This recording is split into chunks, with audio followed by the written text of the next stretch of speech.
Greg, thank you for that. Thank you very much for that welcome. I should have some slides to go with my talk, so while they are appearing, he says confidently, thank you very much indeed for inviting me to be here, and it's a great pleasure on behalf of the University of Glasgow to be a partner in this event with the Chamber of Commerce in Glasgow too.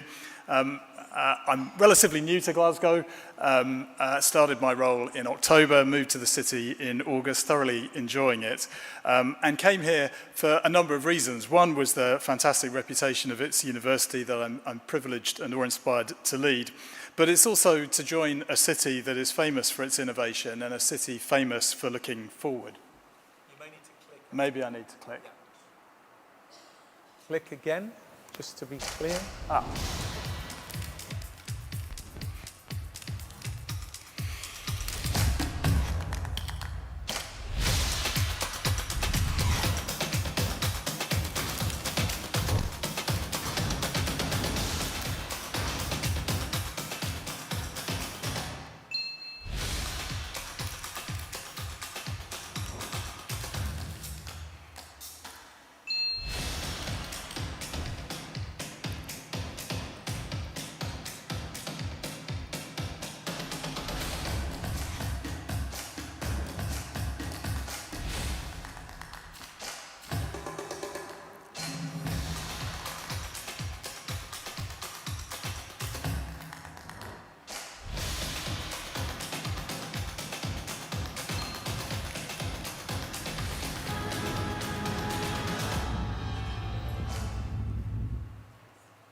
Thank you for the applause. If you think I had anything to do with the actual making of that video, then you don't know me very well. But thank you to my colleagues who put that together. And if you didn't pick it up, let me just tell you that the University of Glasgow is celebrating a birthday this year. It's 575 years old. And I think that has some significance, I think, in what we're talking about today in terms of how climate change is affecting the world and what business can do to respond to it. And in my brief presentation today, there are kind of two themes. One is lessons for leaders of businesses in times of crisis. And I'm conscious that in this room are leaders of businesses present, people who either through small, medium-sized companies through to major companies are leading through a time of change. But also very conscious that our future leaders are also present with us in the room. And so I wanted to say a little bit about leadership based on the experience that my predecessors have had in that 575-year history. And then looking forward, what does the University of Glasgow have to contribute to growing the economy of the city in a way that is sustainable? And I'm very much of the view that universities play a part in a much more complex ecosystem. They partner with the public sector and with the markets that supply goods and trade to the public. They work with entrepreneurs, they work with government in the sphere of regulation and how they operate. And they also need to attract in risk capital, which allows us to invest in ideas and turn ideas into companies and companies into successes. So there is something about how the universities play in that ecosystem that I want to speak to. There is, of course, a really important part of what universities do, which is how they themselves need to act as responsible stewards of the environment. And Glasgow is playing, as a university, is playing its part in that, but I'm not going to focus on that aspect in the talk, not least because after the coffee break, our next distinguished speaker has a great deal to say on that topic. Instead, what I'm going to focus on in the latter part of my few minutes is to talk about the people that universities are able to inspire and educate, and about the ideas and the way that they can contribute to some of those challenges and the solutions for those challenges, and the infrastructure that universities can provide. In coming to a 575-year-old organisation, I was also struck by the origin story. And that's significant to us as a university because, he says, Mr. B. The origin story, I think, goes back to the founding of the university in 1451. Our founder was a guy called William Turnbull, and he recognised the significance of education to his life. He was very well educated and very well travelled. He did his first degree at the University of St Andrews, an even older university than Glasgow. He then went abroad and studied in Leuven, and then studied too in Italy, in Pavia. And actually all three of those universities, one admittedly with a bit of a break, are still in existence today. We got the papal bull that founded us, so William Turnbull wrote to the Pope with the support of the King of Scotland to found a university in Glasgow. We got that Latin document translated again, and it's remarkably modern in some of its content. It talks about the pearl of knowledge, and it talks, admittedly in its own language, about how that pearl of knowledge can take someone from the most humble of backgrounds and elevate them to the highest place, which is that notion that universities can change society through taking people independent of postcode, as we might say today, and put them and give them the opportunities that will allow them to thrive. But it also speaks of a university built in partnership with its city, and that partnership is critical to us as a university, but also having influence not just in the city, but in the regions beyond, which we take to mean being a university for the world.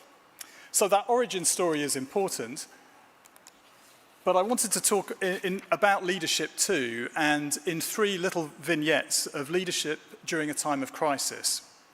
We often say that as a university, well, we survived the Reformation, so we can survive pretty much anything, which sounds good until you realise what a close call it was to survive the Reformation. And you can imagine from a papal bull, the Reformation was quite a threat given the university's foundations and connections to the then established church.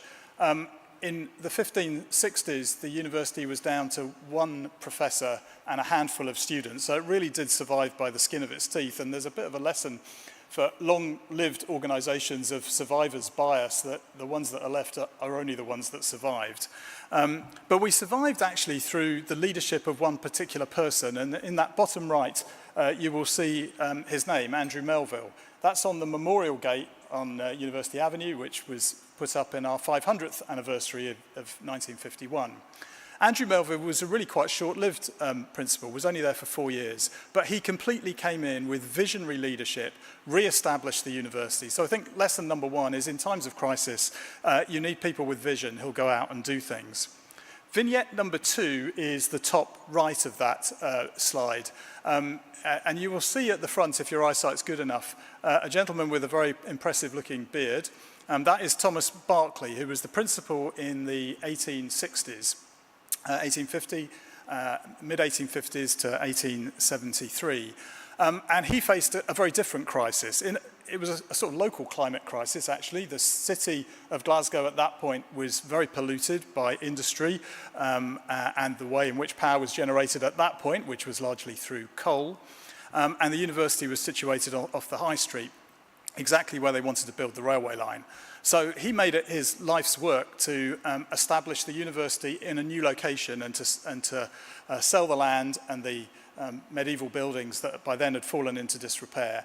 And he worked tirelessly to generate funds as well as the vision to move the university to its present site on Gilmore Hill. So the lesson from him is one of just tireless hard work, and that I think is a challenge that all of us face. There is also a lesson in his life too, because in moving in 1873, his life work more or less done, exhausted, he died very quickly. So as leaders, you should protect your health and your mental health in those times of challenge, and that's a serious appeal to you. The final vignette is the picture on the bottom left, which you may not recognize, but it's when the Memorial Chapel was built in the 1920s, which kind of completed the old parts of the building at the University of Glasgow, if you know it. The lesson of leadership there is from Thomas McAllister, who was the principal during the First World War. And he had to lead through a time of very significant global challenge, of warfare, of students involved in the war. And the lesson from him was manyfold. He was a medic and established a lot of the medical education that we still rely on today, but was a hugely empathetic leader. Wrote and set a tradition, actually, of writing to staff and students in his own personal hand. And so I think three lessons of vision, of hard work, and being empathetic are important that I've inherited. And now, just touching a little bit on that new, what we're going to do going forward. I think what a university can provide for the city is a city that can look outwards to the world, but also can lead by the way it's doing things. Here you see one of the ways that universities contribute, and that's in terms of the infrastructure that we can provide for business. This is the Health Innovation Hub. We opened it just a few months ago. Actually, Susan was there for the opening. And it's a really important part of the development on the Glasgow Riverside Innovation District. It brings together research and clinical practice and industry into one place with the conditions and infrastructure that allow discovery science to turn into application. And obviously, geographically, it's quite an interesting place too. It's the first outpost of the university on the south side of the river, but it's also in a geographic line between the labs of our medical school through the Health Innovation Hub to the practical application, which will often occur in the hospital that is just a few hundred metres further on. And it's one of those things where partnership has brought this into being. Scottish Enterprise provided the land. UKRI, that funds research from the government, invested in it through Strength in Places. And Cadan's, the science partner, brought the operating model to bear.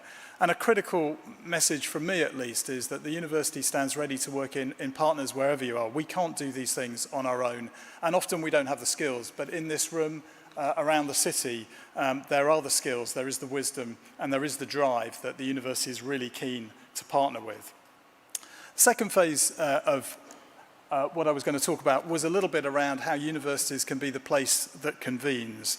The pictures on that particular slide relate to an event that we hosted a few weeks ago, Universitas 21. The university is part of a number of global networks. Universitas 21 is possibly the most prestigious of them and brings together 30 universities. It was 21, but it's grown. Global universities, leading universities from right around the planet. And we were lucky enough to host the annual summit and brought university leaders, but also critically we brought people at all levels in the university together to work together on some of those challenges. Not illustrated in the slides, but one example of where universities can make a real difference through the people we convene is obviously through our education. And one example of what we're doing at the University of Glasgow, and it's led by my colleague Camille Hauser, is the European Network on Climate and Health Education. 5% of the world's carbon emissions come from health and healthcare related issues.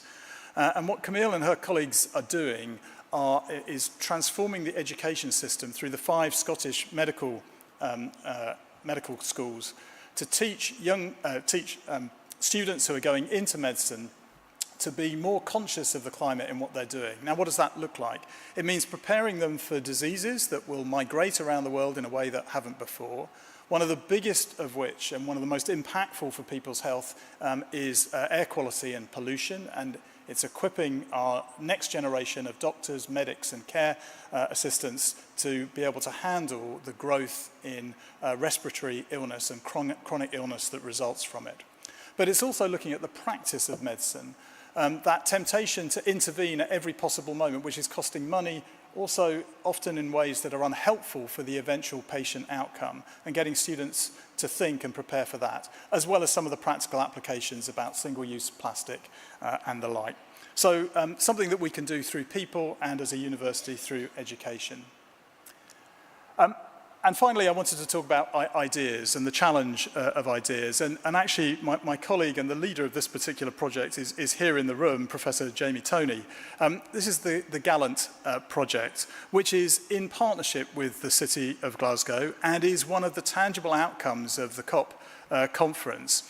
It was a coming together partially in response to that, but partially also thinking of what our post-COVID response was going to look like, to see how the university and the city could explore and use the city almost as a living laboratory to understand and come up with ideas to fix some of the greatest challenges we face. Some of the challenges that they've been looking at include flood risk and flood protection, halting biodiversity loss, how we can regenerate land, land that perhaps has been polluted or land that has been lost through climate change, and make it productive again. thinking through the travel policy, doing those in a sustainable way, and has been a theme right the way through today's meeting, sustainable energy. And I think universities provide not just that convening power, not just the people, but also the place where ideas can come for life. These are really serious questions, questions that I know many in this room are working actively on, but are really important for our future. I hinted at infrastructure, and that is another example, not just the buildings, but also the tech that we can provide, and doing things in a different way, creating sovereign capability in an uncertain world. The James Watt Nanofabrication Centre has existed for now 20 years, working and supporting local businesses to produce high-end technology. And aspects of this we do in partnership right across the city, partners with Strathclyde University as well. So working in partnership, providing infrastructure, populating the city with people who are equipped to deal with those challenges and coming up with the ideas to fix them.